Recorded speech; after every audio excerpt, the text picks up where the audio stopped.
Terima kasih kepada Datuk Yang di-Pertua.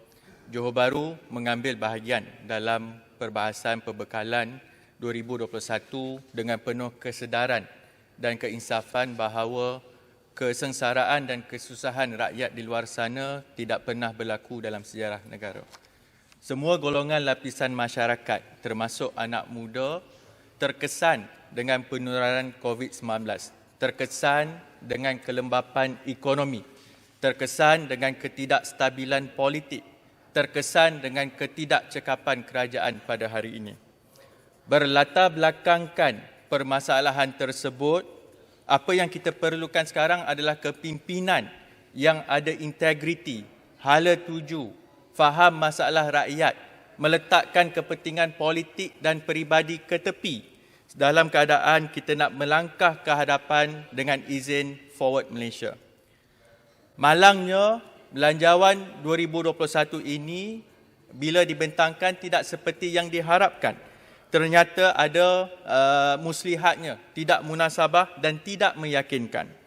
Bagi rata-rata rakyat di luar sana menganggap belanjawan ini sebagai belanjawan tersasar yang mana saya akan terangkan dalam ucapan saya. Perkara pertama, Datuk Yang di-Pertua adalah soal ekonomi rakyat, iaitu setiap sekatan yang dikenakan oleh kerajaan seperti PKP, PKPB itu ada implikasi kewangan. Mungkin dari segi data negara kita rugi 2.4 bilion ringgit sehari ketika PKP. Tetapi kesan yang lebih besar, rakyat hilang pendapatan. Jadi ketika berlaku pengkhianatan langkah Sheraton, Johor Bahru seperti rakan-rakan di sini memilih untuk berprinsip, berintegriti. Natijahnya, peruntukan untuk kami bantu masyarakat setempat itu disekat. Malah bakul makanan JKM itu diagihkan, disalurkan ke pihak yang lain. Jadi, kami tetap berusaha. Yang mana Alhamdulillah berkat sokongan dan sumbangan orang ramai, kalau kami di Johor Bahru kita laksanakan Food Bank JB. Kami edarkan barang makanan basah dan kering ke perumahan rakyat seperti di Sri Tulang, Setanggi, Flat Lakin. Kami masuk ke kawasan kampung-kampung pinggiran bandar seperti Kampung Melayu Majidi, Sulaiman Menteri, Bakar Batu. Jadi bagi saya dalam keadaan sekarang berprinsip itu boleh. Sebab bagi saya bila kita berprinsip jiwa kita tenang, hati kehidupan kita itu penuh keberkatan. Kedua, Datuk Yang di-Pertua, saya tinggal di Lakin. Di Lakin inilah terletaknya Lakin Central, iaitu merupakan terminal bas bersepadu seperti TBS di Kuala Lumpur, yang juga menempatkan pasar awam dan kedai-kedai perniagaan. Ketika PKP lagi, perniagaan di sana sangat hambar, yang mana ada perniaga yang terpaksa memulangkan stok barang sebab tidak mampu membayar hutang. Cuma kini keadaan bertambah parah. Kalau Datuk Yang di-Pertua turun ke Johor Bahru, Datuk Yang di-Pertua akan lihat beratus-ratus buah bas ekspres tersadai tidak bergerak. Jadi saya berjumpa dengan wakil daripada Persatuan Pemandu-Pemandu Bas Ekspres yang mana difahamkan bahawa ribuan pemandu di seluruh negara termasuk yang bekerja dengan syarikat-syarikat bas terkemuka, mereka tidak ada gaji pokok. Selama ini mereka dibayar gaji trip. Jadi apabila PKP dilaksanakan lagi, tak ada trip, tiada gaji. Dan kini apabila PKP dilaksanakan sekali lagi, memang mereka tiada gaji. Hanya mereka yang bekerja dengan syarikat yang membayar caruman per keso adalah subsidi upah. Tapi sekumpulan besarnya tidak dijaga melalui jaringan yang kita ada. Bayangkan mereka yang bekerja untuk perkhidmatan pengangkutan awam ini pun dipandang sepi dalam belanjawan kali ini. Bagaimana pula dengan nasib-nasib usahawan mereka yang bekerja sendiri yang di-Pertua? Perkara ketiga, sebagai perbandingan bila kita buka belanjawan tersebut, peruntukan untuk propaganda jasa 85.5 juta ringgit. Peruntukan untuk penggerak 8.6 juta ringgit. Campur kedua-dua ini 94.1 juta ringgit, hampir mencecah 100 juta ringgit. Jika perbelanjaan untuk menghasut rakyat ini diteruskan, Maksudnya kerajaan akui mereka tidak dapat melaksanakan tanggungjawab dengan sempurna. Terpaksa mengupah pengampu, tukang karut.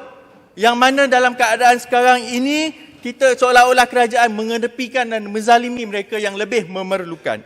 Tanpa jasa dan penggerak, 100 juta ringgit ini jika kita agihkan RM500 seorang seperti mana imbuhan frontliners kesihatan, kita mampu menyantuni 200,000 orang. Tanpa jasa dan penggerak, kita dapat bantu pemandu-pemandu bas ekspres, bas persiaran, sekolah, kantin-kantin, peniaga-peniaga kecil. Tanpa jasa dan penggerak, kita dapat tingkatkan allowance untuk sukarelawan.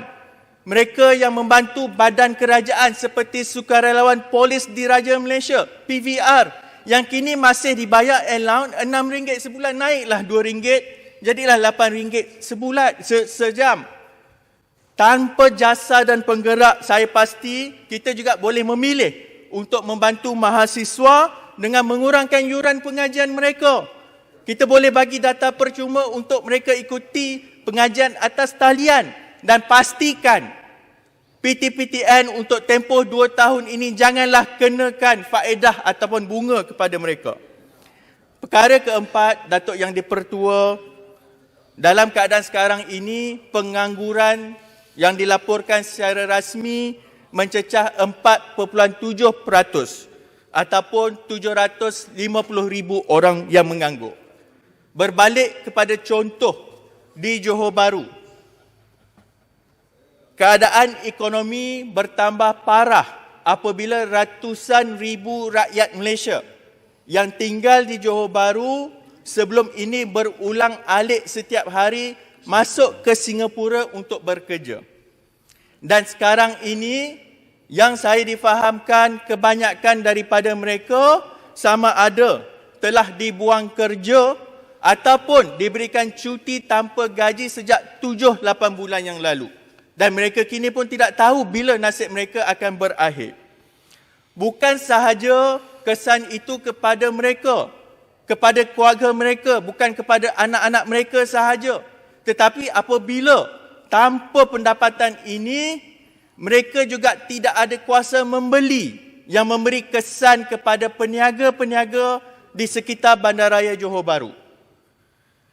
Rakyat sebenarnya tahu keadaan ekonomi ini rumit, bukan perkara yang mudah untuk diselesaikan.